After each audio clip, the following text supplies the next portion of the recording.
Nobody warned me the Welsh coast would try to kill me. That's not an exaggeration. That's a Tuesday in February in Aberystwyth. I'd arrived the evening before on a train that smelled like old biscuits and someone's wet dog, dragging a bag that was, in hindsight, laughably underpacked for what the weather had planned. My contact at the local council, a small, cheerful woman named Meredith who wore a fleece gilet over everything including, I suspected, her soul, had texted me a single message when my train pulled in. Wrap up. It's a Welsh one tomorrow. I didn't know what a Welsh one was. I know now. The morning of the visit, I was standing outside my rented room above a chip shop at 6:45. The sky was the color of a bruise that hadn't decided what it wanted to be yet, somewhere between gray and the specific purple you only see over water when the sea is angry. The wind was doing something I can only describe as personal. It wasn't just cold. It had opinions. It found the gap at the back of your collar and it stayed there, deliberate, like it had a point to make. The seafront at Aberystwyth in February is not a place people go to voluntarily. The promenade stretches along the bay in a long grey sweep, Victorian terraces on one side, the Irish Sea hammering the shingle on the other, and, on a day like this, with the wind coming in sideways and the spray lifting clean over the railings, it feels less like a town and more like a dare. And, yet, by 7:30, they were already there. Old women in their best coats, the kind you save. Men in flat caps, chins tucked down, hands shoved so deep into pockets they might never come out. A group of schoolchildren in matching high-vis vests, lined up against the railing with their teachers, all of them squinting into the wind like they were navigating by it. A young couple near the temporary barriers, she was holding a Union Jack on a thin plastic stick, and the wind kept trying to take it from her, and she kept yanking it back, and neither of them was going to win and they both knew it, but she held on anyway.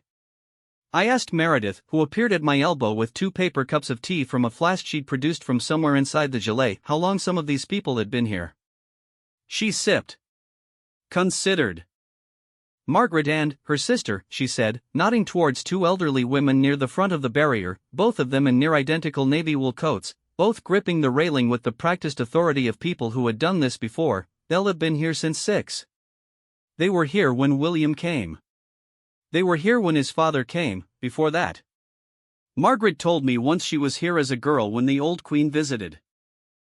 She did the mental arithmetic, 60-odd years of standing in the cold to wave at someone. Does she enjoy it? Meredith looked at me like that was a slightly strange question. She comes back, doesn't she? I want to try to explain what it's like to be in a crowd waiting for a royal visit if you've never done it, because I hadn't, not really, not like this, and I didn't expect it to feel the way it felt. There's a particular quality to the waiting. It's not like waiting for a concert to start, where the energy builds and spills and someone's always shouting something. It's quieter than that. More patient. People talk to each other in low voices, the way you talk in a church or a hospital, not because they're sad but because they're holding something carefully. A woman behind me was telling her grandson, 7, maybe 8, in a school coat that was clearly new, about the time she'd seen the late Queen up close. Her eyes, she said. They were very kind eyes. You'll see. The boy was not, it must be said, fully convinced this was better than a school day. He'd been promised hot chocolate after and I could see him doing the calculus. But he stayed. They all stayed, in the wind, on the frozen promenade, in their best coats, holding their little flags. The first sign that something was happening was the police. Not a dramatic cordon, not blue lights, just a shift in their posture. The officers who'd been standing loosely, chatting, checking their phones, straightened almost simultaneously, like marionettes whose strings had been pulled. A radio crackled. Someone spoke into a lapel. The barriers were checked. And, then, a kind of ripple moved through the crowd. Not a sound, exactly. More like a change in the air pressure. The way a room shifts when someone important walks in, even before you've seen them.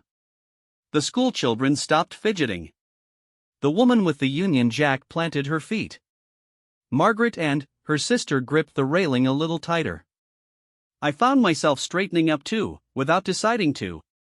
The motorcade came around the corner slowly, no sirens, no performance, just a small convoy of dark cars moving along the seafront with a kind of deliberate unhurriedness that managed to feel both unremarkable and significant at the same time. The crowd noise, which had been a low murmur, lifted. Not to a roar. To something warmer than that. A collective exhale that had been held for an hour. The first car stopped. A door opened. And William, Prince of Wales, stepped out into the full face of a Welsh coastal wind and, "This is the bit I wasn't prepared for," he laughed. Not a polished, PR-approved chuckle. An actual laugh. Head back slightly, hand coming up to his collar. The wind had gone for him immediately, same as it had gone for all of us, same as it had gone for the woman's flag and the boy's carefully combed hair and my dignity in general, and his first instinct was to find it funny. The crowd laughed with him. Just like that, the whole thing changed temperature. He moved along the barrier and I was positioned, by luck or Meredith's organizational genius, close enough to watch his face rather than the back of his head, which is the usual fate of people who cover these things. He worked the crowd the way people who are good at crowds work them, not systematically, not performatively, but with the particular skill of making each person feel like they're the one he actually stopped for. There was a small boy, different from the one I'd been standing near, this one maybe 4, bundled into a coat so many layers thick he moved like a penguin, holding up a small Welsh dragon flag with both fists like it was the most important thing he'd ever been asked to carry. William crouched, properly crouched, all the way down to the boy's level, the kind of crouching that ruins a suit, and they had what appeared to be a serious conversation about the flag. The boy said something. William said something back. The boy nodded, apparently satisfied. William straightened up and said something to the mother that made her laugh, and, whatever it was real, because her laugh was the kind that surprises you out of yourself. I watched this happen 3 more times in the next 10 minutes. Each time, the crouching. Each time, the real attention. Each time, the mother's surprised laugh. Either he was extraordinarily good at performing authenticity or it was just authentic. I've spent enough time around people who perform things for a living to know the difference usually shows somewhere in the eyes, in the timing, in the way attention flickers when the camera turns away. His didn't flicker. Margaret got her moment near the end of the barrier walk. I saw it happen and I'm glad I was watching. He stopped in front of her and her sister, and something in his face shifted, not dramatically, but the way a face shifts when it recognizes that it's in the presence of someone who has been doing this longer than he has been alive. He spoke to her. She spoke back, and whatever she said made him still. Not in an awkward way. In the way you go still when someone says something that lands. I couldn't hear it over the wind. Afterwards, when the cars had gone and the barriers were coming down and people were dispersing in the direction of warm things, I found Margaret near the T-van that had appeared at the promenade's south end like a small miracle of forward planning. I asked her what she'd said to him. She wrapped both hands around her cup. The wind was still at it. I told him, she said, that I was here when his grandmother came, when his father came, and I'd be here when he came, and, God willing, I'll be here when his boy comes after him. She paused. I told him we don't stop. She looked out at the sea, gray and ferocious and entirely unmoved. He said thank you, she said. And he meant it. She said it simply, without ceremony. Like a fact. Like 60 years of standing in the cold was a perfectly obvious thing to do. Here is what nobody tells you about standing in a crowd for 2 hours in February on the Welsh coast. It reorganizes your priorities completely. By the time William's car appeared, I had stopped caring about my notebook, my recorder, my carefully planned list of questions for the council rep, my angle, my deadline, whether the photographs would turn out, and whether I'd have time to find lunch. I cared about 2 things. Warmth. And not missing it. That's what cold does. It strips the performance off people. And that's, I think, why these visits on days like this have a different quality to the ones held in spring, in manicured gardens, with tables of canapes and controlled lighting and everyone's hair behaving. Out here, on the shingle and the spray, everyone's just themselves. The wind takes the gloss off. What you've got left is the actual person. I want to go back to something, because I keep thinking about it. Before the cars arrived, maybe 40 minutes before, when the waiting had settled into its quieter register, there was an incident at the barrier near the south end of the promenade that I only half witnessed and had to piece together from the people around me. A man, late 30s, maybe, in a high-visibility jacket that looked like it belonged to work rather than to warmth, pushed past the outer edge of the crowd with a bit more force than the situation required. He wasn't aggressive, exactly. But he was in a hurry in a way that friction was coming off of, and a woman near the front of the barrier, small, maybe 30, with a toddler on her hip, stumbled slightly when he passed, and the toddler, who had been doing quite well up to that point, registered the stumble and started crying with the sudden ferocity only toddlers can generate, that zero-to-catastrophe escalation that adults simply cannot perform. The man didn't stop. But the police liaison officer standing 4 feet away, a young woman, couldn't have been more than 24, 25, in a high-visibility vest of her own, was at the mother's side before the toddler had finished the opening note. I watched her work. She didn't radio it in. Didn't make a thing of it. She just materialized next to the mother, steadied the arm that was holding the child, said something low and direct that I couldn't hear, waited 2 beats, said something else, and the toddler, who had been gearing up for full commitment to the crying, sniffed once, looked at the officer's face, and apparently decided to postpone the disaster. The mother laughed, slightly shaky. The officer smiled. Brief exchange. The officer moved back to her position. Done. I caught the officer's eye a moment later and she had already moved on, already scanning the crowd, already doing whatever the next thing was. Not performing calm. Just calm. I wrote what it means to be trained to be steady. And then, I crossed it out because it sounded like something I'd write instead of something I'd felt, which is the distinction I'm trying to hold here. The visit itself, in the formal sense, the bit that would appear in the news reports, was a tour of a community center 3 streets back from the promenade. A place called Cynulthan Aberystwyth, which Meredith told me translated roughly as Aberystwyth Center, with the pragmatic directness of Welsh naming conventions. It had been recently refurbished, new roof, new heating system, new flooring throughout, and it served, in the way community centers in coastal Welsh towns have always served, approximately 14 different functions simultaneously.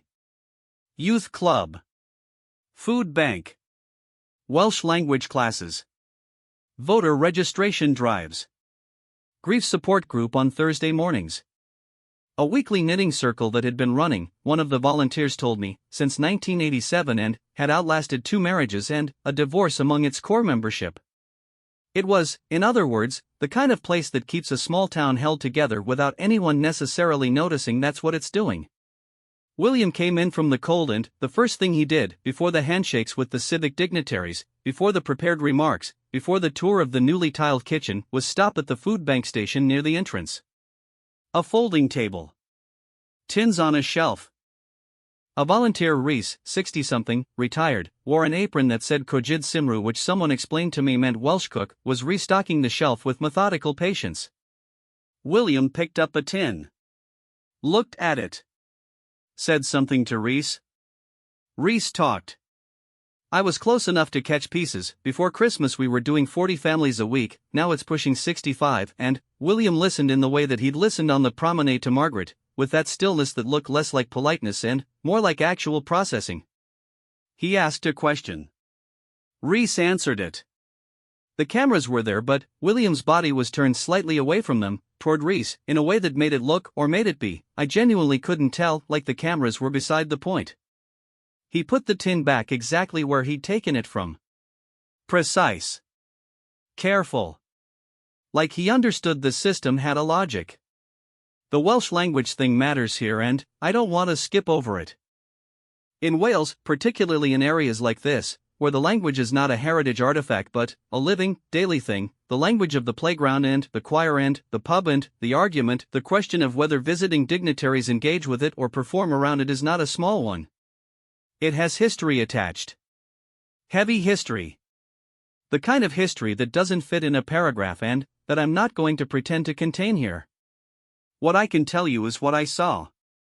When William spoke to the Welsh language class, a group of 8 adults, mixed ages, at various stages of competence, clutching their workbooks with the slightly haunted look of people who have just been told they have to use their subjunctive, he didn't deploy the standard 3 words of rehearsed Welsh that would have been photographable and sufficient and quietly offensive to everyone in the room who could hear it for what it was. He spoke. Not fluently, he'd be the first to tell you that, but with the slightly labored, self-deprecating effort of someone who had actually tried, who understood that trying imperfectly in front of people whose language it is requires a specific kind of not caring about looking good that is harder than it sounds. There was a moment, the class tutor, a woman named Sion who had the bone-dry humor of someone who has been correcting pronunciation for 30 years, corrected his HWAL, his intonation, and he took it, held his hands up, tried it again, got it marginally better, and the class applauded with the particular warmth that comes not from impressive performance but from recognizable effort. Sion told me afterwards, while I was waiting for Meredith to sort out the exit passes, he sounds like a second-year student. Which means he's been working. She said it like that was the thing. Like effort, visibly deployed in front of people who could see through the absence of it, was the thing. I had a conversation, late morning, with a man named Gethin. He was standing near the back of the crowd in the community center's main hall, arms folded, not in a hostile way but in the specific way of someone who has decided he'll wait and see. Late 50s. Thick gray hair. The kind of face that has been outside in all weather for a very long time. He hadn't been near the barriers on the promenade. He'd come directly here, came for the center, he told me, not for the occasion. He'd been one of the volunteers who stripped the old flooring back in November when the renovation started.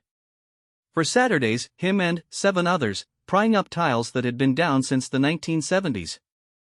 I wanted to see what they thought of it, he said, nodding toward the delegation moving through the hall.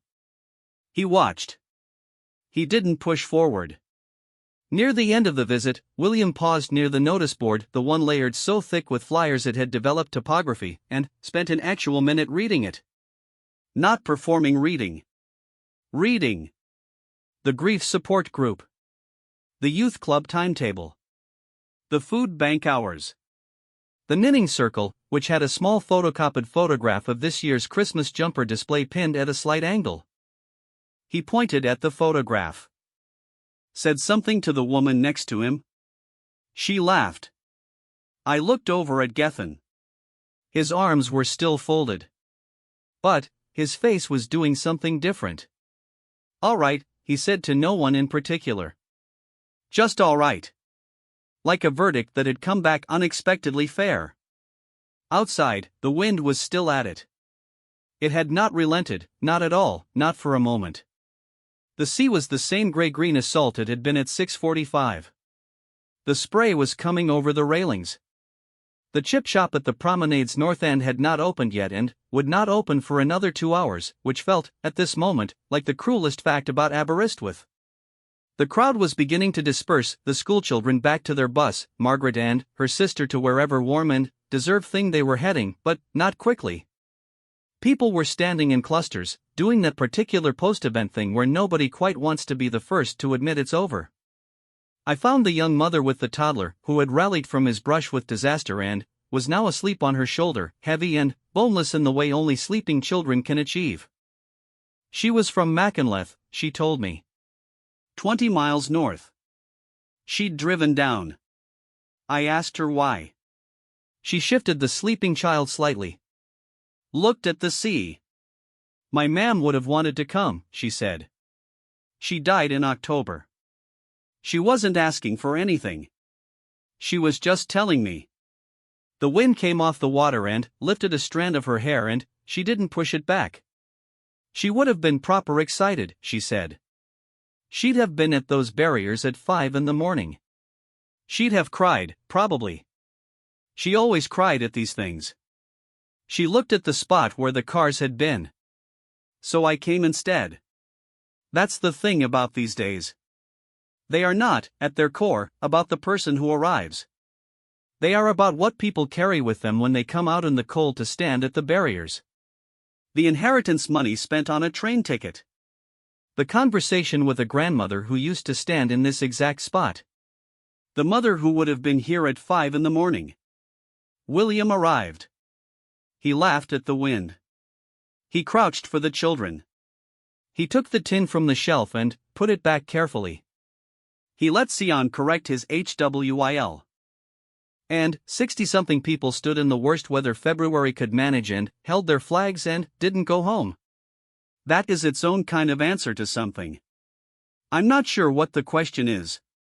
But the answer feels like it matters. The convoy was gone by 12:30.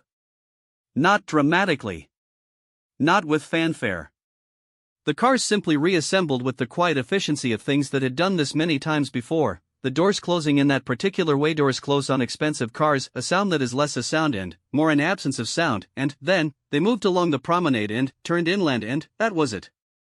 The barriers came down faster than they went up. That's always how it goes. The construction of ceremony takes hours. The dismantling of it takes 20 minutes. I stood on the promenade and watched the last of the crowd filter away and tried to figure out what I'd actually seen. Here is the thing I keep returning to. At one point during the community center visit, in the gap between the Welsh language classroom and the tour of the new kitchen, there was a moment that wasn't on the schedule, wasn't being photographed, wasn't, as far as I could tell, being monitored by anyone in particular. A girl. Maybe 9. She was there with her father, who had the look of a man who had been slightly press-ganged into attending by someone smaller and more determined than him. She was not at the front of the gathered crowd in the hall. She was at the back, standing on her toes, and she was holding a hand-drawn card, the kind made with marker on folded cardstock, slightly wobbly around the edges, the way everything made by a 9-year-old is slightly wobbly around the edges because it's made with full commitment and insufficient fine motor control, and that's exactly what makes it perfect. I couldn't see what it said from where I was standing. William was working his way around the edge of the hall and he would, by the natural geometry of the room, have ended at the doors, which were not near where the girl was standing. His aides had already begun the subtle choreography of departure, the slight body angles that signal movement to come, the position shifts that mean we're wrapping up without anyone having to say it. He didn't end at the doors. He came around the back of the room. Not because anyone directed him to. Because the room was shaped like a room that has children in the back of it, and he moved like someone who knows that. He reached the girl and she held out the card with both hands, elbows in, the way you hand over something that required effort and you need the recipient to understand that. He took it. Read it. And he read it like you read something that was made for you, standing still, actually reading, not skimming. His face did whatever it did when he read it. I was too far away to catch the specifics, but I could see the quality of his attention, and it was the same quality it had been on the promenade, with Margaret, with the small boy and the dragon flag, with Reese and the tins. He said something to the girl. She said something back. He laughed. She laughed. Her father, who had the whole time been wearing the expression of a man who was slightly embarrassed to be where he is, laughed too, the involuntary kind, the kind that happens before the embarrassment catches up. William folded the card. Carefully. Put it in his inside jacket pocket. Not in the way you receive something and file it away. In the way you keep something. He didn't know I was watching. Nobody asked him to do it while anyone was watching. It was the back of the room. I wrote 3 words in my notebook, he kept it. Afterwards, late afternoon, the light already going the way Welsh winter light goes, dropping fast and orange behind the hills, I walked the length of the promenade. The sea had not improved its mood. The wind was in a phase of its argument where it repeated itself.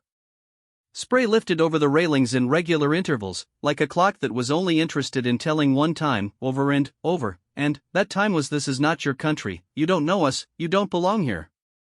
I don't know what possessed me to walk the length of it in that wind. Something about not wanting to be inside yet. Something about the day not being finished just because the cars had left. The promenade was almost empty. A man walking a dog that was entirely unbothered by the weather in the way only dogs with thick coats can be.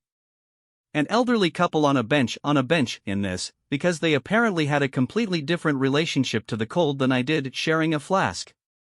A teenager on a bicycle doing something to his phone with one hand, which spoke to a level of wind tolerance I found both impressive and reckless. And, near the south end, where the old pier juts out over the water, there were the remains of the temporary barriers, a few stacked metal sections waiting for collection, and, around them, a scatter of small things. Flags. The cheap plastic kind, with thin sticks that bend in the wind. A few of them had been dropped or blown loose or left behind, and they were caught around the barrier feet, their red, white, and blue beaten flat by the wind. A child's glove. A takeaway cup rolling in slow circles on the wet paving. And one card, face down, that had blown free from wherever it had been left or dropped. The wind pushed it against my foot and I picked it up. It wasn't the 9-year-old's card. Hers had been kept. This one was different, older handwriting, adult, a message in Welsh and, then, in English. The Welsh I couldn't read. The English said, "For the people who still come." Diolch. Diolch is thank you in Welsh. I held it into the wind for a moment and it tried very hard to take it from me. I put it in my bag instead. I've been trying, over the last several paragraphs, to say something about what these visits mean. What draws people out of their warm houses on a Tuesday morning in February when the sea is misbehaving and the wind is making it personal? I've been slightly skirting the direct version, which is this: there is a particular loneliness that belongs to places like Aberystwyth in the low season. Not a dramatic loneliness, not the cinematic, picturesque loneliness of romantic isolation. The quiet kind. The kind that comes from young people leaving for university and not coming back, from high streets that have more closed shopfronts than open ones, from community spaces that fight annual funding battles, from the specific grief of places that know they matter to the people in them and suspect the wider world has not been reliably convinced. Community centers with 65 families using the food bank. Volunteers spending 4 Saturdays on tiles. Knitting circles that predate most of the internet. When William came to the promenade, he came to a place that does not frequently get told it is worth coming to.